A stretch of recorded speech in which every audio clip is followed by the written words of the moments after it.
ನಮಸ್ಕಾರ ಸ್ನೇಹಿತರೆ, ಇಂದು ನಾವು ಒಂದು ಅತ್ಯಂತ ಮಹತ್ವದ ವಿಷಯದ ಬಗ್ಗೆ ಮಾತನಾಡೋಣ. ಯಾವುದೆಂದರೆ, ಆತ್ಮಶುದ್ಧಿ ಇಲ್ಲದೆ ದೇವರನ್ನು ತಲುಪಲು ಸಾಧ್ಯವಿಲ್ಲ. ಇಂದಿನ ನಮ್ಮ ಚರ್ಚೆ ನಿಮ್ಮ ಜೀವನದ ದೃಷ್ಟಿಕೋನವನ್ನು ಬದಲಾಯಿಸಬಹುದು.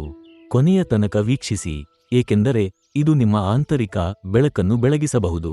ಈ ಅದ್ಭುತ ಅನುಭವಕ್ಕೆ ದಯವಿಟ್ಟು ಇಯರ್ಫೋನ್ ಬಳಸಿ. ಮೊದಲಿಗೆ, ದೇವರನ್ನು ಏಕೆ ತಲುಪಬೇಕು? ನಾವು ಎಲ್ಲರೂ ದೇವರನ್ನು ತಲುಪಲು ಯತ್ನಿಸುತ್ತೇವೆ, ಏಕೆಂದರೆ ಆತ್ಮಸಂತೋಷ, ಶಾಂತಿ ಮತ್ತು ಮೋಕ್ಷ ಈ ಮೂರನ್ನು ನಾವು ದೇವರ ಮೂಲಕವೇ ಪಡೆಯಬಹುದು. ಆದರೆ ಒಂದು ಪ್ರಶ್ನೆ, ದೇವರನ್ನು ತಲುಪಲು ನಮ್ಮ ಮನಸ್ಸು ಶುದ್ಧವಾಗಿರಬೇಕಾ? ಇಲ್ಲವೇ ಅದು ಹೊರಗಿನ ಭಕ್ತಿಯ ಮೇಲೆ ಮಾತ್ರ ಅವಲಂಬಿತವಾಗಿರುತ್ತಾ? ನಮ್ಮ ಹೃದಯ ಶುದ್ಧವಿದ್ದರೆ ಮಾತ್ರ ದೇವರು ನಮ್ಮನ್ನು ಆಶೀರ್ವದಿಸುತ್ತಾನೆ. ಹೊರಗಿನ ಪೂಜೆ, ದಾನ, ಹೋಮ ಇವೆಲ್ಲ ಇರುವುದು ಒಳ್ಳೆಯದು, ಆದರೆ ಆತ್ಮಶುದ್ಧಿ ಇಲ್ಲದೆ ಎಲ್ಲವೂ ವ್ಯರ್ಥ. ದೇವರನ್ನು ತಲುಪಲು ಮನಸ್ಸಿನ ಶುದ್ಧತೆ ಅತ್ಯಂತ ಮುಖ್ಯವಾಗಿದೆ.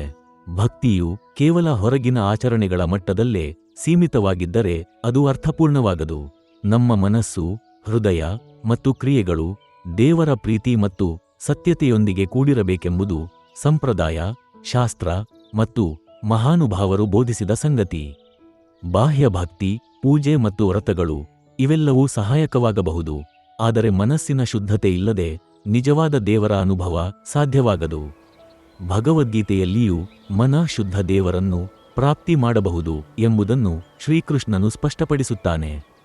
ತೈತ್ತಿರೀಯ ಉಪನಿಷತ್ತಿನಲ್ಲಿ ಸತ್ಯಂ ವದ ಧರ್ಮಂ ಚರ ಎಂಬುದಾಗಿ ಹೇಳಲಾಗಿದೆ.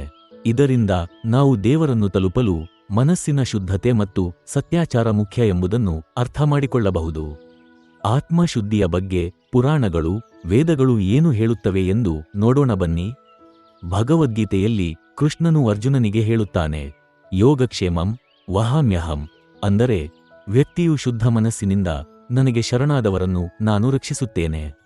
ಉಪನಿಷತ್ತುಗಳಲ್ಲಿ ನಿಷ್ಕಲ್ಮಶ ಹೃದಯವಿಲ್ಲದೆ ಮೋಕ್ಷ ದೊರಕದು ಎಂದು ತಿಳಿಸಲಾಗಿದೆ. ಒಬ್ಬ ವ್ಯಕ್ತಿಯು ತನ್ನ ಮನಸ್ಸು, ಮಾತು ಹಾಗೂ ಕರ್ಮದಲ್ಲಿ ಶುದ್ಧನಾಗಿದ್ದರೆ ಅವನ ಬದುಕು ಶ್ರೇಷ್ಠವಾಗುತ್ತದೆ. ಆಧ್ಯಾತ್ಮಿಕ ಗುರುಗಳು, ಮಹರ್ಷಿಗಳು, ಸಂತರು ತಮ್ಮ ಜೀವನವನ್ನು ಶುದ್ಧತೆಯ ಮೂಲಕ ಉದಾಹರಣೆಯಾಗಿದ್ದಾರೆ. ಆದರೆ ನಾವು ಆತ್ಮಶುದ್ಧಿಯನ್ನು ಹೇಗೆ ಹೊಂದಬಹುದು? ಇಲ್ಲಿ ನೀವು ಅನುಸರಿಸಬಹುದಾದ 5 ಸರಳ ಮಾರ್ಗಗಳನ್ನು ತಿಳಿಯೋಣ. 1.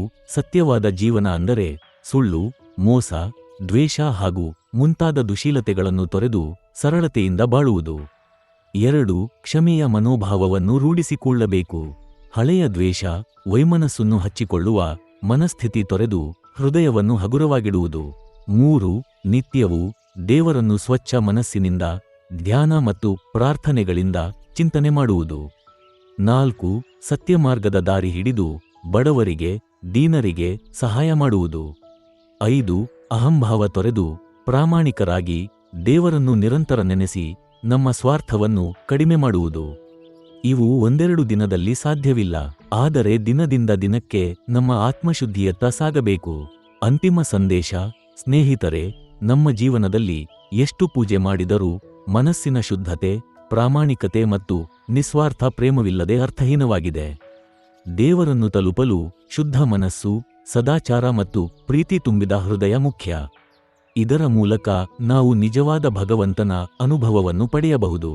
ನಿಮ್ಮ ಅಭಿಪ್ರಾಯಗಳನ್ನು ಕಾಮೆಂಟ್ನಲ್ಲಿ ಹೇಳಿ. ಈ ವಿಡಿಯೋ ನಿಮಗೆ ಇಷ್ಟವಾಯಿತಾ? ಲೈಕ್ ಮಾಡಿ, ನಿಮ್ಮ ಸ್ನೇಹಿತರೊಂದಿಗೆ ಹಂಚಿಕೊಳ್ಳಿ ಮತ್ತು ಚಾನಲ್ ಅನ್ನು ಸಬ್ಸ್ಕ್ರೈಬ್ ಮಾಡಿ.